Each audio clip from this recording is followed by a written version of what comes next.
Owen, it's brought to you by the Keith Andrew Network. You're watching the talk show host with a learning disability. I am your host, Keith Andrew. Today, we sit down with Brian Wixson. He's well known for being a part of the Grand Theft Auto series. So definitely check it out and enjoy it today. When we come back from this commercial break, we're going to jump in to our episode.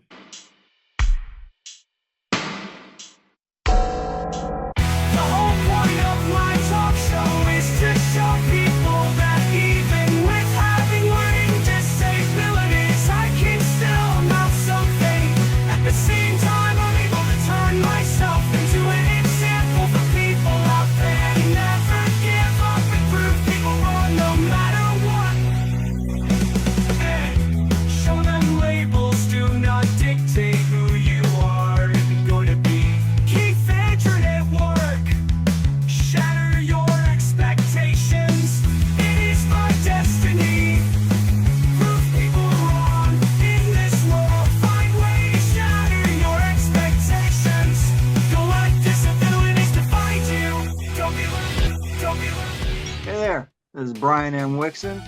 I'm coming to you live from the Keith Andrew Show. Really awesome guy. Look forward to seeing this out there on all the big channels, even the little ones.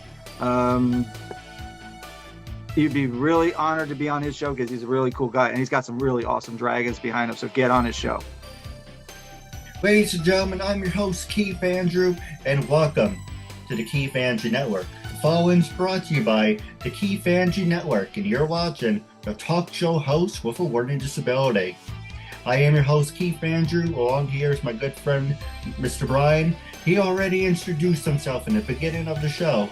Now, first subject we're going to talk about is icebreakers. Tell our audience a little bit about yourself. All right. Well, obviously my name's Brian. I'm 56. I live in New Jersey. I have been an actor since 2004. I've been a writer since 2016. Having a lot of fun doing it. That's the main important thing. As long as you're having fun, it's not a job, right? That's basically it.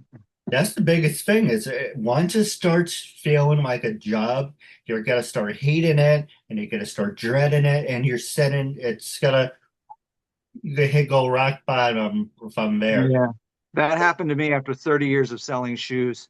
I had to change. I just had to. I had to get out of there.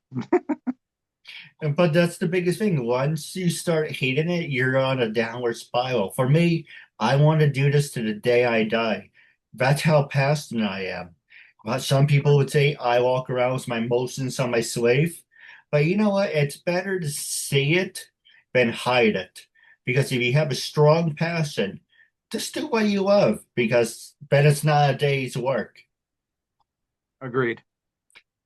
So the next one I want to ask you, when you broke that glass ceiling, let's talk about breaking the glass ceiling. What was that moment like when you shattered that glass ceiling? Because you are in a hit video game, it's on the screen as we're talking. You did the voice in Grand Theft Auto. I'm going to butcher the last part of it, but you were in part of the Grand Theft Auto franchise, and that's a huge accomplishment. I will agree. Thank you. That was my first voiceover. I'd love to do more. How that came about, I was taking an improv comedy class, and somebody in the class was like the girlfriend of somebody that worked at Rockstar. And they said, anybody that wants, we'd love to, run up some voices or whatever. So I went down one day and they had me for a couple hours.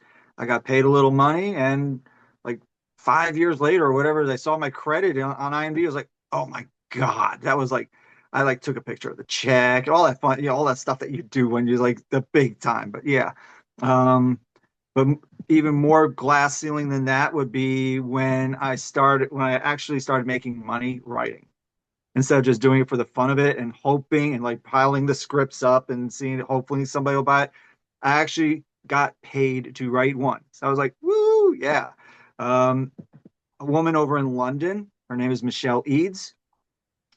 She commissioned me to write a script out of her autobiography, and she's shopping it around now. And I'd gotten in advance, and hopefully it will get made, and I'll get the line item out of the budget. Well, if we could you do a little of the voice they did for Grand Theft Auto? Oh my God, it was so long ago. It was like a motorcycle gang member. It was like, what the hell are you doing here? Oh my God, you got to get the, excuse me, fuck you out of the way. Move out, move. I'm gonna beat your fucking ass. All that kind of crap, you know. They Well, had me that's do like 50 uncensored. different lines just do over and over. Well, like I said, it's uncensored. I want you to express Yeah. yourself. My favorite well, I had two favorites. Was back in 2001, Grand Theft Auto 3. Hmm. I admit I cheat because I like using cheat codes. Now, let me explain. Do I like having an advantage? Yes, I do. But I will play the game from start to end, and I will put the game on the hardest setting possible. I give you an example. I played Wolverine Origins. And Hmm. I have the code invincibility. I put on the hardest setting. I got the shit knocked out of me for like all these monsters getting left and right. I was being thrown across the room. I'm still invincible. I just wait till they get tired or get an Yeah. opportunity. But it I makes it more fun. I will. I will agree with you on cheat codes on solo play because you're just doing it for yourself. It's just making it a little more fun, so to speak. If you're in competition with other Right. people, different story. No, solo fun, go for it. Did you ever play Grand Theft Auto 3? No, I didn't actually. To be honest, I haven't played any of them. Don't tell my fans that. Do I you believe the one I was in was like San Andreas. It was like part of number five or something like that. Yeah. So it was fun, but My other one I would recommend, actually, I think I still have the CDs, or I may have gotten rid of them. But you remember FIE, right? yeah. Great store. I'm happy it came back. Only it used to be like the size of Walmart. Now they closed. They came back. It's the size of I don't know. Two bucks. Yeah, pretty much. Yeah, a But little corner in the mall or whatever. pretty much. But they were selling a 80s soundtrack because Vice City took place in 1986. So they had like one CD was rock and one was heavy metal and jazz. Hmm. And if I find a link, I definitely send it to you. They had four CDs, but it was just about the 80s. And that's what made Vice City so great because it took place in 1986. Yeah, that was the year I graduated high school. No, I saw that. And now it's actually, that goes into my next segue. Are you a professional wrestling fan? No, it took me the longest time just to accept that it's not considered fake, it's acting. You know, if you want to look at it that way, you can, and you're paying for the entertainment. It's not traditional sport like football, whatever, where like there's you don't know the outcome. It's scripted and everything. So you just if you treat it as the entertainment it is, you can get used to it. I have coworkers that will live and die by WrestleMania events. Like they'll leave work early and stuff. I'm like, okay, bye, whatever. Even though, he's an asshole, he gave us so much.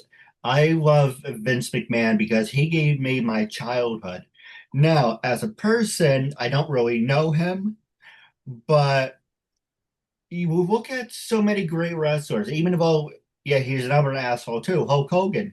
We had Hulk Hogan, Randy Savage, Bret the Hitman Hart, The Hmm. Undertaker. There's so many household names. And it's like, oh, Agreed. well, how can you say that? But Vince McMahon did this, he did that. Yeah, well, look at Steve Jobs. Look at Bill Gates. Look at Hugh Hefner, even though there's some conspiracies about him. You look at Walt Disney, just because they give you these great dramatic, I talk with my hands, maybe I am an actor, Hmm. these great dramatic things that impact generations doesn't always mean they're the best people to really be around. Or, yes, Agreed. you get moments, but at the same time, those moments kind of weigh out the few, if that makes any sense. Yeah. You got the human and the business person, and the two don't necessarily have to be the same. Yeah, I I mean, agree. there is a saying, you should never meet your heroes or something like that. Well, it's funny you should mention that, then we can take a quick commercial break. You know, for me, well, luckily that hasn't. Okay, it hasn't. It hasn't. Um, Heroes who I admire, it hasn't really done that to me. Have I met someone who I instantly regret? And hopefully that's not directed at me, because I hope I'm making a good impression on you. Did I meet a woman who I won't say, I can tell you off the air, who I like, oh, I saw her on TV, I like her, and I met her, and like, she's a real piece of shit. Yeah, The thing was, I introduced myself. Hey, my name's Keith Andrew. Very nice to meet you. I shook her hand. Talk show host with a disability. Took a picture. Is it okay if I ask you, can we do an interview? Not now, but down the road. Next thing you know, I felt a hand on my back, literally pushing me away, and I got so pissed. I felt like saying, you know what? Stick the picture up your ass. I want a refund because professional slapped it away because I just say no. I'm sorry, I don't do interviews. Okay, well, thank you for your time and thank you for the picture. Don't push me like across the room and be like, that's what you're saying. agreed. You don't meet your idol. So has that ever happened to you? Um, no. The closest I came would be like in after concert for Gene Simmons and Paul Stanley, and they were like so high on the atmosphere. They don't do drugs, but they were just high on the post concert and all that kind of stuff. And they were just signing autographs. You could see like they're way tired. You try to talk to them, you're like, that was it. So I can't say I hated them, but it was not what I was hoping. But I've never had an instance where I hated meeting somebody yet. We'll see what happens. That's true. Plenty of And we're years going to left to take a live. quick commercial break. And when we come back, we're going to talk about COVID. We're back for the quick commercial break. It's Monday night, available on Netflix. It's WWE Monday Night Raw. On the screen, you get to see AJ Styles versus Finn Balor. You're going to see Io Sky or Rhea Ripley take on their opponents in a tag team match. You're going to hear from son John Cena. John Cena finally became a 17 time, he lost 17 times, but he became a 17-time World Heavyweight Champion. He surpassed the record of the Nature Boy, Ric Flair. So many great matches will be on the screen as we're talking. But the next thing I want to talk to you about is COVID. How has COVID impacted your life? And do you see life in a different point of view? Uh, for myself, I would say it didn't impact me too much. Well, I actually it did in one sense. Health wise, it didn't impact me. I got lucky in that sense. But at the time, I was working in Manhattan and they had the lockdown. And here I live in New Jersey. So obviously, you couldn't travel. So I was home for like, what, 3, 4 months. I was loving every minute of it. I didn't want to go back to work. So that really reset my mind as far as the stress levels, working too hard, the commute, all that kind of stuff, just and resetting my life. And so I put a little more focus into finding a job closer to home, and then more on the writing, less on the acting and more on the writing. And during the lockdown, I created a lot of my parody songs, which are on my YouTube page. Excuse me. And so, I mean, that's really how it impacted me, is just more of the that resetting sense, not in the health sense. No, a lot of people always said, would it be so wonderful? I can work at home, stay from home, press a button, have things delivered. No, it's like being punched in the face because you got what you wanted. My dad said he felt like being under, and it's true, it did feel like being under house arrest for the first 2 years because you couldn't go anywhere. You went to the grocery store, and then Mhm. you were like pretty much stuck at home.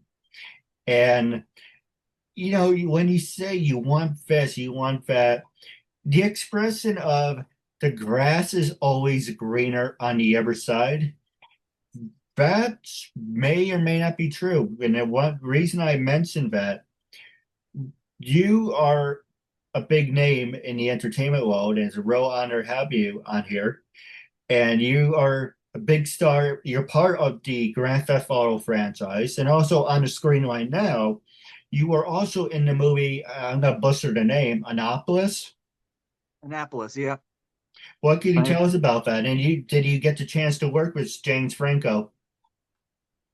I will say yes. If you're going way back then, that was one of the first things I ever did as a non-union actor, and I was really just an extra. The scene I was in with a few hundred other people, we were in Temple University area instead of actually Annapolis. Um, we were fans at the boxing match where he did the boxing. That's as much as I know about it. But yeah, that was the first time I did get to meet him. If you want to say meet him, I mean, he was in the ring, I was in the stands. But um, I worked with him as an extra one other time years later on The Deuce. But otherwise, I mean, he seemed like a nice enough guy, but I only saw him for like whenever he was up on set.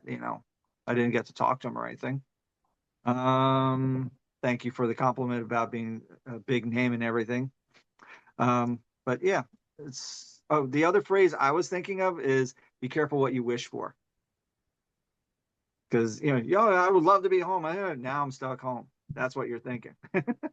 No, I agree. No, it didn't really bother me because I'm homebody anyway. I work from home and all that, but that's a, that's a different story. Yeah. Uh, I love but being home. but let me ask you this: we're going back to the grass is always greener. You have done so much in your life and your career, so you're the inside looking out, and I'm on the outside looking in. I want to become famous. I want to become a household name. And I know that look on your face is like he has no idea what he's talking about. He's going to regret those words. I want you to show me where I am wrong on that. Um, Household name, it can be a two-edged sword. Famous can just as easily turn into infamous. And look at Johnny Depp after his court trial. The little things you do, you're going to be hounded by press. You could say one wrong thing and you'll blow up somebody's Twitter feed with negative comments. So you got your good and your bad. Um, it's better to, like, some people love making it big, big splash, this, that, but longevity is really more of the key. That's how you really become more of a household name, if you want to look at it that way. Because, I mean, if you want to say Johnny Depp, he's been around since the 80s. You don't realize he was one of the kids in Nightmare on Elm Street unless you go back and look. And he's been around for what, 40, 50 years. And then one bad trial. Whether he's right, whether she's right, they're both still screwed. What are you going to do? I'm not picking sides. I'm just pointing it out. So it's a double edged sword. If they were Joe Schmo and Jane Doe, it wouldn't have made the news, at least not to the level it was. But because it was Johnny and Amber, Yeah, I so heard that whole thing. I had no idea what the hell that was even about. yeah, I'm like I said, I'm not going to say one way or the other. I thought it was a joke. I thought the whole thing was scripted because I saw the guy who did Aquaman. He was in the back. He was like doing jokes and making different faces, and I'm like, is this or is this everyone part of this? Is this kind of like a end thing? Because he's making jokes. He's sitting there with his freaking sunglasses on. And for the record, the reason I wear the sunglasses is I blink when I talk, so it looks like I have a bad case of Tourette's. So I like to hide my eyes.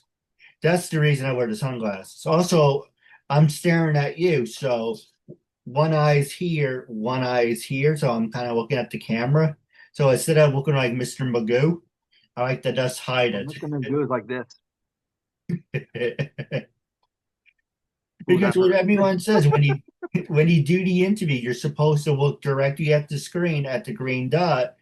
And Yeah. I was like, well, I don't want to do that. I want to stare at, not to sound creepy, I want to stare at the guests. So when I'm looking like this, and he's kind of like, what the hell is he staring at? And so now with the sunglasses, I angle myself so I'm looking straight, but I'm also looking at you at the same time. So instead of looking like her, or, like Yeah. that. Yeah. Like I'm kind of, I know the feeling because my camera's like over here and I'm kind of looking over here and now I'm pointing at what should be your face and it's not. And now I'm pointing at everybody. I'm probably picking somebody's nose. Anyway. So the next one I want to talk to you about, what are some of the upcoming projects that you're working on? Um, Projects right now, mostly it's in the writing realm. Like I mentioned, as far as the book Why turned into a script, that they're looking for funding, so hopefully that could be shot this year. And then if that's the case, I'll be going over to London to be with the team because that's where it's based. Currently published, pushing Nothing for Christmas, the script turned book that Sean Guess and I wrote. This actually was a script and a film back in 2008, 2009. And it didn't do well because in those days, independence really had a problem. So it kind of just sat on a shelf after two screenings. So we decided we would rework it. He gave me permission to rewrite it from beginning to end. I took all the best parts of it, worked around it, and expanded it, improved it, and it's been well received. And I'm shopping it around now to try and get people to invest in it and get that shot. Other works right now are Aberration and Memorial Day, and a couple of horror scripts written with my good buddy and co-writer Rob Nelson down in North Carolina. As you might have noticed, I have it on a coffee mug too. Yeah, it's a great coffee mug. And don't It forget is. to send me those pictures. They will be in the video as we're talking too. Oh, cool. Yeah, I'll definitely send you whatever pictures you want. I got plenty. But let me ask Uh, you this, yeah. social media, give us a little testimony of how, from when you got started to how you got finished. There's Facebook, there's Instagram, of course, LinkedIn, that's how we met. Give us like a quick rundown of your day. Like when you wake up, obviously you get your coffee, you put your face on, but was there any social medias that it's like, I have to use this. If it wasn't for this site, people wouldn't know who the hell I am. LinkedIn. LinkedIn is my go-to. I use my LinkedIn specifically for networking, contacts, promotional as far as in the business. Have done more connecting and writing in the last 3 years than I did. Let's see, that'd be 2021 in the 5 years before it. I could say even just in the last year and a half, I've done more than I have since 2016 to then. And it's all because LinkedIn and the connections, and it's specifically geared towards business, but in a friendly way. Instagram, I will use as far as promotional, like putting out the post, say, hey, book is out, things like that. Some interaction with people if they write comments and stuff. Then Instagram puts it over to Facebook. Facebook I use mostly for either that or trying to remember people's birthdays. Yeah, I'm old, I know. Well, me too, so don't feel so bad. Yeah. And those are the big three. I have a YouTube channel, which I don't really promote, but that's where I store my song parodies, or I'll spend way too much time just watching other people's videos, like everyone else. I have my own website where it has the links to all of those, and I promote all my pictures and books and stuff like that. But LinkedIn is my go-to site for most interaction and purpose. Have you thought about doing TikTok? No. I know it's supposed to be a great promotional tool. Everyone's on it and all that kind of stuff, but I've already got so many things going on, and I still have a day job on top of that to pay the bills and keep the house over my roof. That was good. The roof over my house. Take two. Um, and more importantly, the health insurance. So if I were to get out of that, then maybe I'll have more time, but I'd still rather not bog myself down with too many sites and focus on what I need to put on those sites, if No, that makes sense. right. Because I am on TikTok. I don't go live. I only go live if I have someone to talk to. Because instead of saying, "Hey, I'm a talk show host with a disability," next day, "Hey everyone, I'm a talk show host with a disability," instead of repeating it, and my brother Mhm. likes to beat me over the head with this, like, you've been doing this for 12 and a half years. Yeah, if you're not gonna become famous, it's not going to happen. I don't want to hear shit like this. I No, would rather it take a long time than saying, "Hey, he got his 15 minutes of fame and or he became a one-hit wonder." To become successful in any business, you need to hmm create a solid foundation. So if it correct. takes me another 10, 20 years, at least people in the independent market, that's what I'm aiming for right now, is you need a solid foundation. Do you agree or disagree? I agree, because that's kind of what we were talking about before. You don't want to be the flash in the pan. Katherine Heigl said it when she won an award for something. I don't remember what the award was, maybe a SAG award or something, but she had said, yeah, I love that I'm the hot new thing, the great flash in the pan, the it girl. But no one's realizing the 15 years it took me to get here. There was an wrestling expression. You're kind of like, well, it was the early 90s too, so it was kind of corny when I said it. You're kind of like a piece of chewing gum. You were great in the beginning, and after people kind of chewed on it, well, it was time for something fresh. Yep. And it sucks it has to be like that. It's the way with most everything. Unless you can break that barrier and have that longevity, you will end up being the B list and the C list and the D list. And then you'll be like doing reality shows on We Channel or whatever. I don't even know what the channels are anymore. But yeah, trying to just stay relevant. I thank you for that, for mentioning that. You're actually the first person to say the D. I came up with that, and you're the only one who actually mentioned that. There was a long storyline a couple years ago where, you know, um, obviously I'm obsessed with wrestling. More dragons than wrestling. There's a storyline. It's like, you're not A plus player. You're more like a B plus player.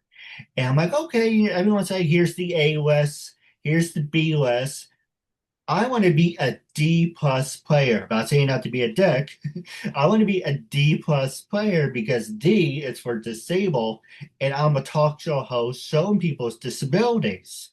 And so I find it really funny that you mentioned D list. It's like, thank you. Finally, someone other than me mentioned the ABCD list. Yep. Kathy Griffin actually had a show called The D List or something like that. She interviewed the lesser knowns and then she got in trouble. But then you hit the nail on the head. For Yep. me, I want to become famous. But the biggest thing is you look at these household names. You look at Hugh Jackman, wonderful person, Chris Evans, Chris Hemsworth, Robert Downey Jr. had a rocky start, but Yeah. Denzel, I would say. he bounced back. But Yes. you get these people who the key is to become famous and to become relevant, you keep your mouth shut, your head up, and your mouth shut. I do have a couple questions for you off the air. This episode will be shared on YouTube, LinkedIn, Facebook, Instagram. Our goal is to reach 500 and more views. Once we reach our goal, we will definitely do a part two. But wrapping up, it was a real honor and privilege having you as a guest. If you want to be on the show sooner, you're more than welcome to. As I said, I extend my hand to you in friendship by being on the show. The biggest thing is you're making a new friend and you're supporting a talk show host with a disability. But at the same time, you have a half hour to support your message and to inspire people out there with and without disabilities. I do have a couple questions for you off the air. But wrapping up, it was a real honor and privilege having you as a guest. And until we meet again, I catch you later. Thank you and have a good night. Thank you.